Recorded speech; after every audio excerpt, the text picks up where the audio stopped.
for Bitcoin. That's right. Well, the governments were working really hard on this. Some governments still are. Another thing that governments have the ability to do is wage war. And if we look historically at areas around the world, let's use the United States as an example. When the United States dollar was backed by gold, if they ever wanted to wage war, they could only print the money that was backed by gold to go wage that war, or they would have to go to the citizens of the country to issue war bonds. And citizens would actually have to agree to do this by purchasing these war bonds to raise additional financing. Now that we're on the fiat standard, on a global scale, governments don't have to do this anymore. They can print money to infinity. They can then take that money to go and wage war. How can Bitcoin save lives by lowering the instances of war?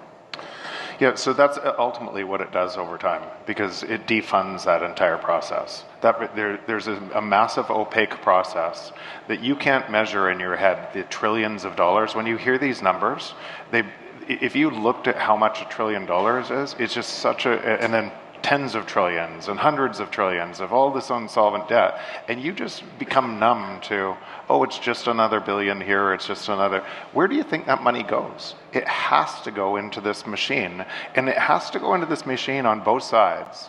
How do you get elected in that? You have to divide the other side from you. But it's still on an unstable foundation. So it really, all it says is, these people get more of the theft that comes from you instead of these people.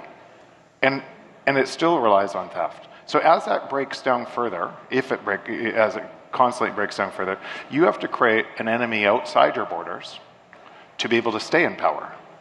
And then, like I said before, then we go through cataclysmic wars to reset currencies, to build institutions about how we're never going to do it again, and the whole process starts again. Because the control of money is if you can control money and more people are on your system controlling, you steal more money from them. It's a very, and we've never been able to leave that. We're leaving it, and Bitcoin defunds that.